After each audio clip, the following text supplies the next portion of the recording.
প্রধানমন্ত্রী তারেক রহমান বলেছেন, একটি চক্র কৌশলে জ্বালানি খাতকে অস্থিতিশীল করতে সক্রিয় রয়েছে। নির্দিষ্ট মহলকে সুবিধা দিতে ফ্যাসিস্ট সরকার যে জ্বালানির নীতি গ্রহণ করেছিল তার খেসারত দিতে হচ্ছে দেশের মানুষকে। সরকার এই সংকট থেকে বের হতে কার্যকর পরিকল্পনা গ্রহণ করেছে। সকালে জাতীয় সংসদের এলডি হলে ডক্টরস অ্যাসোসিয়েশন অব বাংলাদেশ ড্যাবের 37তম প্রতিষ্ঠা বার্ষিকী উপলক্ষে চিকিৎসক সমাবেশে এসব কথা বলেন তিনি। খান আলামিনের রিপোর্ট। ড্যাবের প্রতিষ্ঠা বার্ষিকীতে আয়োজিত চিকিৎসক সমাবেশে স্ত্রী ডাক্তার জুবাইদা রহমানকে নিয়ে যোগ দেন প্রধানমন্ত্রী তারেক রহমান। জাতীয় সংসদের এলডি হল প্রাঙ্গণে নিম ও অর্জুন গাছের চারা রোপণ করেন তারা। পরে জাতীয় ও দলীয় পতাকা উত্তোলন এবং বেলুন ও পায়রা উড়িয়ে চিকিৎসক সমাবেশের আনুষ্ঠানিক উদ্বোধন করেন প্রধানমন্ত্রী। এ সমাবেশে দেশের বিভিন্ন প্রান্ত থেকে ড্যাবের নেতাকর্মী ও চিকিৎসকরা অংশ নেন। বক্তব্য রাখেন বিএনপি ও ড্যাবের সিনিয়র নেতৃবৃন্দ। কথা বলেন প্রধানমন্ত্রীর স্ত্রী ডাক্তার জুবাইদা রহমানও।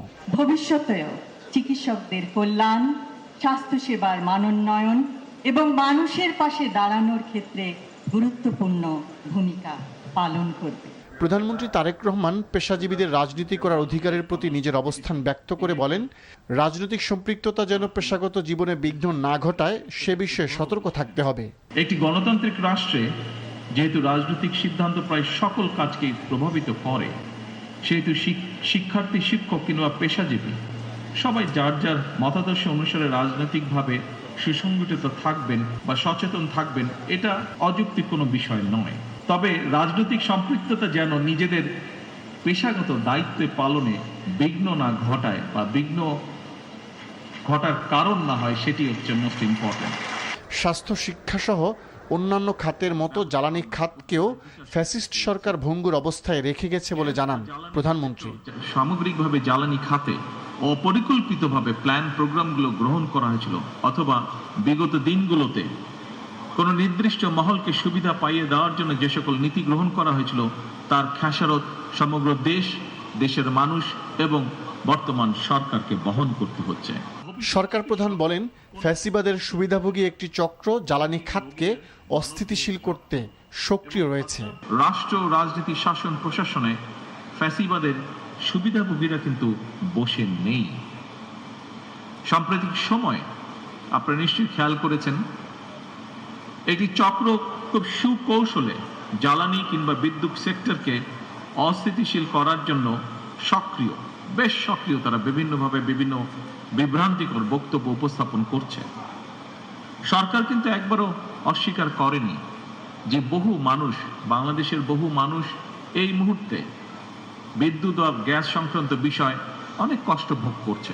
চিকিৎসকদের উদ্দেশ্যে প্রধানমন্ত্রী বলেন, এমন স্বাস্থ্য ব্যবস্থা গড়ে তুলতে হবে যেন সাধারণ মানুষ চিকিৎসার জন্য আর বিদেশমুখী না হয়। আসুন আমরা সকলে মিলে এমন একটি চিকিৎসা বান্ধব বাংলাদেশ। খান আলামিন, এনটিভি নিউজ, ঢাকা। সরকারের আপোষ মনোভাবের কারণে ফাঁসির দণ্ডপ্রাপ্ত আসামি শেখ হাসিনা ভারতে বসে সংবাদ সম্মেলন করার সুযোগ পাচ্ছে বলে মন্তব্য করেছেন বিরোধী দলীয় চিফ হুইপ নাহিদ ইসলাম।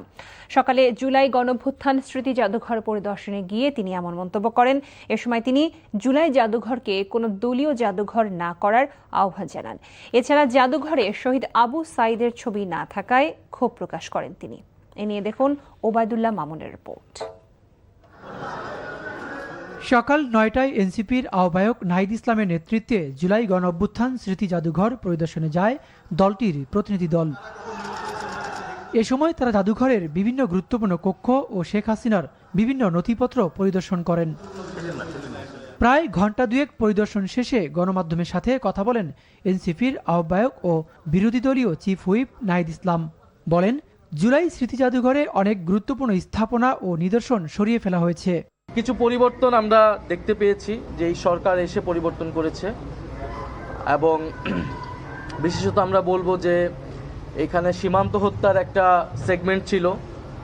আমাদের যেই সীমান্তে আমাদের যে সকল ভাই বোনেরা হত্যাকাণ্ডের শিকার হয়েছে বিএসএফ ভারতীয় বাহিনী দ্বারা, প্রায় তাদের একটা তালিকা ছিল, ফেলানির একটা ভাস্কর্য ছিল, সেই জিনিসগুলো সরিয়ে ফেলা হয়েছে।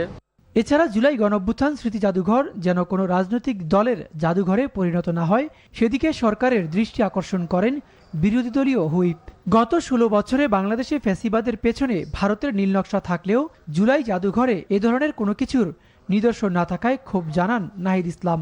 গত 16 বছর যে ফ্যাসিবাদ বাংলাদেশে প্রতিষ্ঠিত হয়েছিল তার সাথে তো ভারত প্রত্যক্ষ বা পরোক্ষভাবে সম্পর্কিত ছিল নানাভাবে, এবং সেই ইতিহাসটা কিন্তু এখানে পাবেন না। আপনার পুরো জাদুঘর করলে মনে হবে না যে এখানে যে এটা যে শুধু দেশীয় ফ্যাসিবাদ না, এটার সাথে যে বৈদেশিক শক্তি জড়িত ছিল, বিশেষত ভারত, এখানে নানাভাবে সেই ইতিহাসটা আসলে ভারতের সাথে তো আমাদের সম্পর্ক ভালো বা মন্দের বিষয় না, সম্পর্কটা হওয়া উচিত মর্যাদাপূর্ণ।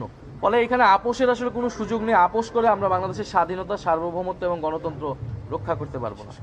ভারতের সাথে আপোষের নয়, সম্পর্ক হবে মর্যাদার ভিত্তিতে। Obaidullah Mamun, NTV News, Dhaka. নির্বাচনের আগে প্রধানমন্ত্রী তারেক রহমান যেসব প্রতিশ্রুতি দিয়েছেন তা বাস্তবায়নে তিনি দিনরাত মাঠে ঘাটে ঘুরে বেড়াচ্ছেন।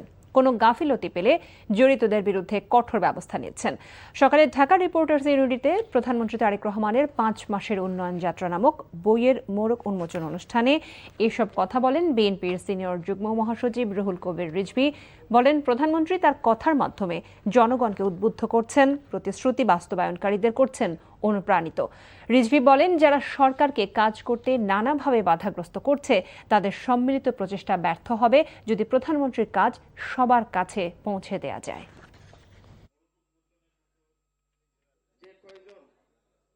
এই সরকার এই 5 মাসে কি করেছেন তার একটি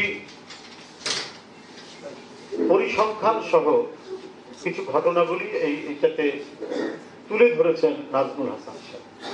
এটা জাতি জানা দরকার, জাতি জানে, দেখেছে, তারপরেও এটা যদি একত্রিত হয়ে সুগ্রন্থিত থাকে তাহলে এটা একটা বড় দলিল। সারা দেশের সমস্ত ব্যবসায়িক সিন্ডিকেট ভেঙে প্রান্তিক কৃষক যেন লাভবান হয় সেই উদ্যোগ গ্রহণ করা হচ্ছে বলে জানিয়েছেন আইন, বিচার ও সংসদ বিষয়ক মন্ত্রী অ্যাডভোকেট আসাদুজ্জামান। সকালে ঝিনাইদহের শৈলকুপায় পাট ও পেঁয়াজ বাজার পরিদর্শন শেষে সাংবাদিকদের কথা বলেন তিনি। মজুতদারির বিরুদ্ধে আইন আছে এবং যারা মজুতদারি করে, আপনাদের অবগতির জন্য জানাচ্ছি, 1974 সালের বিশেষ ক্ষমতা আইন যেটা করে দিয়ে গেছে, সেখানে মজুতদারের সর্বোচ্চ শাস্তি মৃত্যুদণ্ড। শুধু যারা মজুতদারি করবেন তারা ভেবে চিন্তা করবেন। আমরা সমস্ত সিন্ডিকেট ভেঙে, সমস্ত সেক্টরের সব সিন্ডিকেট ভেঙে আমরা প্রান্তিক কৃষক যাতে লাভবান হয় সেদিকে। সম্মিলিত প্রচেষ্টায় সুন্দর বাংলাদেশ গড়ে তোলার প্রত্যয় ব্যক্ত করেছেন প্রধানমন্ত্রী তারেক রহমান। তিনি বলেন, জুলাই গণঅভ্যুত্থান ও বিভিন্ন সময় দেশের মানুষের আত্মত্যাগের মূল লক্ষ্য ছিল একটি উন্নত বাংলাদেশ গড়ে তোলা। দুপুরে প্রধানমন্ত্রী কার্যালয়ে 2024-এর গণঅভ্যুত্থানে শহীদ ও গুরুতর আহত 10 ব্যক্তি পরিবারের সদস্যদের চাকরি নিয়োগপত্র প্রদান অনুষ্ঠানে তিনি কথা বলেন। রাষ্ট্র ও সরকারের নানা সীমাবদ্ধতার কথা উল্লেখ করে প্রধানমন্ত্রী বলেন, সীমাবদ্ধতার মধ্যেও দেশকে বাস্তবতার নিরিখে এগিয়ে নিতে হবে। জুলাই আন্দোলনে শহীদ ও আহত ব্যক্তিদের আত্মত্যাগের যথাযথ মূল্যায়নের চেষ্টা অব্যাহত থাকার কথা জানান সরকার প্রধান। এদিকে জুলাই গণঅভ্যুত্থানে অংশ নেওয়া 2 যোদ্ধার আত্মকর্মসংস্থান এবং জীবিকা নির্বাহের সহায়তার লক্ষ্যে একটি সিএনজি অটোরিকশা এবং 2টি প্যাডেল চালিত রিকশা উপহার দিয়েছেন প্রধানমন্ত্রী তারেক রহমান। দুপুরে প্রধানমন্ত্রীর কার্যালয়ে আয়োজিত এক অনুষ্ঠানে তাদের হাতে সব উপহার তুলে দেন তিনি। এ সময় প্রধানমন্ত্রী প্রত্যেকের সঙ্গে আন্তরিকভাবে কথা বলেন এবং তাদের শারীরিক অবস্থা, পরিবার ও জীবিকা সম্পর্কে খোঁজ খবর নেন। সিলেটের সড়ক দুর্ঘটনায় নিহতদের পরিবারকে 5 লাখ টাকা এবং আহতদের 3 লাখ টাকা করে আর্থিক সহায়তা দেওয়ার ঘোষণা দিয়েছেন প্রবাসী কল্যাণ মন্ত্রী আরিফুল হক চৌধুরী। দুপুরে Sylhet MAG Osmani medical college হাসপাতালে দুর্ঘটনায় আহতদের দেখতে গিয়ে এ ঘোষণা দেন তিনি। মন্ত্রী জানান, প্রধানমন্ত্রীর নির্দেশে দুর্ঘটনায় নিহত এবং আহতদের পরিবারকে এই আর্থিক সহায়তা দেওয়া হবে। আহতদের চিকিৎসার বিষয়ে প্রয়োজনীয় সহায়তার আশ্বাস দেন তিনি। শুক্রবারে সিলেট ঢাকা মহাসড়কের ওসমানী নগরে 2 বাসের মুখোমুখি সংঘর্ষে 9 জন নিহত হয়েছিল। 1-11 পর আয়নাঘর হিসেবে পরিচিত ডিজিএফআই এর জয়েন্ট ইন্টারোগেশন সেলে রেখে নির্মম নির্যাতন করা হয়েছিল বর্তমান প্রধানমন্ত্রী তারেক রহমানকে। এ বিষয়ে পর্যাপ্ত তথ্য প্রমাণ পাওয়া গেছে বলে জানিয়েছেন ট্রাইব্যুনালের চিফ প্রসিকিউটর। তিনি বলেন, 2008 সাল থেকে 2024 সাল পর্যন্ত ভিন্ন মতে ব্যক্তিদের ধরে এনে এই টর্চার সেলে বছরের পর অমানবিক নির্যাতন করা হতো। জানান এসবের সঙ্গে জড়িতদের সবাইকে বিচারের আওতায় আনা হবে। শাহাদাত অভ্রের রিপোর্ট। আয়নাঘর একটি প্রতীকী শব্দ হলেও এর মধ্যে লুকিয়ে আছে বন্দীদের ভয়াবহ নির্যাতনের বিষাদের গল্প। সাধারণ একজন মানুষ যতটুকু জায়গায় বসবাস করার উপযোগী, আয়নাঘর তার সম্পূর্ণ বিপরীত। অন্ধকার খুপড়ি ঘরে দাঁড়ানো যায় না, শোয়া যায় না, নড়াচড়া করা যায় না, এমন বন্দিশালায় বছরের পর বছর বহু মানুষকে রাখা হয়েছিল। শেখ হাসিনার আমলে যারা বন্দী থেকেছেন তাদের প্রত্যেকের গল্পই চরম নিষ্ঠুর। কেউ গোপন বন্দিশালায় দিয়েছেন প্রাণ, কেউ শত নির্যাতন সহ্য করে 2024 সালের গণ অভ্যুত্থানের পর ফিরে এসেছেন জীবনের গুরুত্বপূর্ণ সময় হারিয়ে। শনিবার ডিজিএফআই এর গোপন বন্দিশালা পরিদর্শন করেন ট্রাইব্যুনালের বিচারক, প্রসিকিউশন ও আসামিপক্ষের আইনজীবীরা। পরিদর্শন শেষে চিফ প্রসিকিউটর বলেন, এখানেই 1/11 সময়ে রাখা হয়েছিল বর্তমান প্রধানমন্ত্রী তারেক রহমানকে।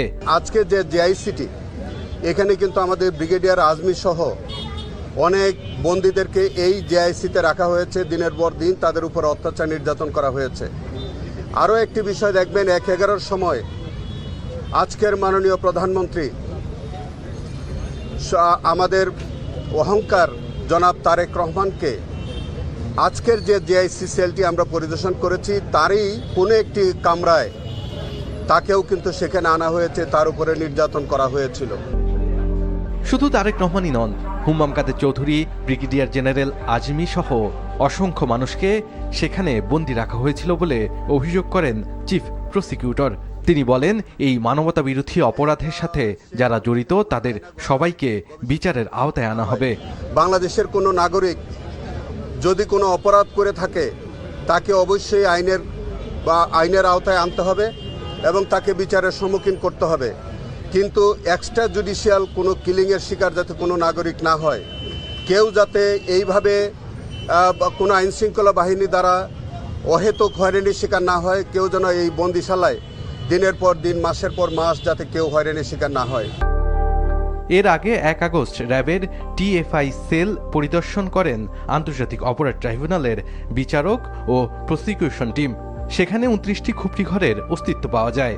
আর ডিজিএফআই এর আয়নাঘরে 26টি সেলের সন্ধান মিলেছে বলে জানিয়েছেন আন্তর্জাতিক অপরাধ ট্রাইব্যুনালের প্রসিকিউশন টিম। শাহাদাত অফরো, এনটিভি নিউজ, ঢাকা। দিল্লিতে বসে পলাতক সাবেক প্রধানমন্ত্রী শেখ হাসিনা যেভাবে বিশ্ব মিডিয়ায় কথা বলছেন তাতে ভারতের সঙ্গে বাংলাদেশের কূটনৈতিক সম্পর্ক টিকিয়ে রাখা কঠিন বলে মন্তব্য করেছেন স্বরাষ্ট্রমন্ত্রী সালাউদ্দিন আহমদ। তিনি জানান, ভারত একদিকে হাসিনা কার্ড খেলবে আর অন্যদিকে বাংলাদেশ বন্ধু থাকতে চাইবে, তা হতে পারে না। স্বরাষ্ট্রমন্ত্রী বলেন, শেখ হাসিনা অন্য কোনো দেশে যাবেন কেন? তিনি তো নিজের আসল দেশেই ফিরে গেছেন। বিস্তারিত নাহিদ প্রিন্সের রিপোর্টে। জুলাই গণঅভ্যুত্থানের 2 বছর পূর্তি উপলক্ষে ঢাকা বিশ্ববিদ্যালয় সিনেট ভবনে বিশেষ এই আলোচনা সভার আয়োজন করে বিশ্ববিদ্যালয় সাদাদল ও University Teachers Association of Bangladesh. আলোচনায় উঠে আসে ফ্যাসিস্ট সরকার পতনে বিশ্ববিদ্যালয় শিক্ষকদের ভূমিকার কথা। যে দেশকে বদলাতে হলে প্রথমে নিজেকে বদলাতে হবে। বিশ্ববিদ্যালয়ের বিভিন্ন অঙ্গনে বিভিন্ন অবস্থাতে আমরা যখনই নামতাম আমাদের উপরে সেই তারা নোট করত। অনুষ্ঠানে স্বরাষ্ট্রমন্ত্রী সালাউদ্দিন আহমেদ বলেন, ভারতে অবস্থানরত শেখ হাসিনাকে বিভিন্ন বক্তব্য ও কার্যক্রমে যে সুযোগ করে দেয়া হচ্ছে তা দুদেশের বন্ধুত্বপূর্ণ সম্পর্কের পরিপন্থী। বাংলাদেশের স্বার্থকে সমুন্নত রেখে on the basis of mutual dignity and respect and on the basis of the sovereign equality আমরা আপনাদের সাথে সম্পর্ক রাখব। তার মানে এই না আপনারা হাসিনা কার্ড খেলবেন আর বাংলাদেশের সাথে বন্ধুত্বপূর্ণ সম্পর্ক চাইবেন, দুটো বিপরীতমুখী। স্বরাষ্ট্রমন্ত্রী সতর্ক করে বলেন, দেশে আর চেতনা বিক্রির রাজনীতি চলতে দেয়া হবে না। কোনো রাজনৈতিক দলের কর্মকাণ্ড যেন আবারও ফ্যাসিবাদকে ফিরিয়ে না আনে সে বিষয়ে সবাইকে সজাগ থাকার আহ্বান জানান তিনি। শেখ হাসিনা অবশ্য তার নিজ দেশে প্রত্যাবর্তন করেছে, কারণ আওয়ামী লীগের আবার অনেক প্রত্যাবর্তন দিবস আছে। তার পিতার আছে, তার ছেলের আছে, তার মেয়ের আছে, তার নিজের আছে, খালি প্রত্যাবর্তন করে। কিন্তু এইবার সঠিকভাবে প্রত্যাবর্তন করেছে, এটা নিজ দেশে প্রত্যাবর্তন করেছে। স্বরাষ্ট্রমন্ত্রী আরও বলেন, জুলাই গণহত্যার দায়ে শেখ হাসিনা ও সংগঠন হিসেবে আওয়ামী লীগের বিচার হবে। শেখ হাসিনা ৭১-এর চেতনা বিক্রি করতে করতে দিল্লিতে যেয়ে বসে আছে। আমরা বলেছি আওয়ামী লীগ এবং শেখ হাসিনার রাজনৈতিক মৃত্যু হয়েছে ঢাকায়, দাফন হয়েছে দিল্লিতে। শেখ হাসিনা এবং তার দোসরদের বিচার চলমান, কিছু বিচার সমাপ্ত হয়েছে, আরও অনেকগুলো এখন ফরমাল চার্জ গঠনের মধ্য দিয়ে বিচার প্রক্রিয়া শুরু হবে। ষড়যন্ত্র প্রতিহত করে গণতন্ত্রের ভিত্তি শক্তিশালী করতে দলমত নির্বিশেষে দেশবাসীকে ঐক্যবদ্ধ থাকার আহ্বান জানান আলোচকরা। Nahid Prince, NTV News, Dhaka. গণভোটের প্রস্তাব নিজেরা দিলেও ক্ষমতায় গিয়ে বিএনপির মানসিকতা বদলে গেছে বলে অভিযোগ করেছেন বিরোধী দলীয় নেতা ও জামায়াতে ইসলামীর আমির ডাক্তার শফিকুর রহমান। সকালে রাজধানী মিন্টু রোডে নিজ বাসভবনে এক অনুষ্ঠানে তিনি বলেন, শেখ হাসিনার সরকারের মতো বর্তমান সরকারও দুর্নীতি, চাঁদাবাজি ও দলীয়করণ করছে। অপর এক অনুষ্ঠানে জামায়াত আমির উস্কানিমূলক বক্তব্য দিয়ে বিশৃঙ্খলা সৃষ্টি করা থেকে বিরত থাকতে ওলামাদের প্রতি আহ্বান জানান। সেলিম মালিকের রিপোর্ট।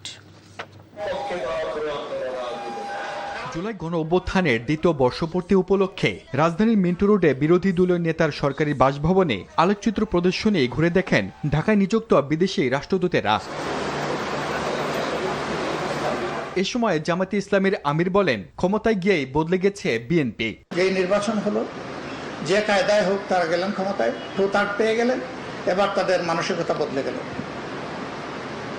দুইটা শপথ নেওয়ার কথা, একটা নিলেন আর একটা নিলেন না। তারা বলতেছেন এটা সংবিধানে নাই। ভাই, সংবিধান তো ২৬ সালের নির্বাচনও নাই।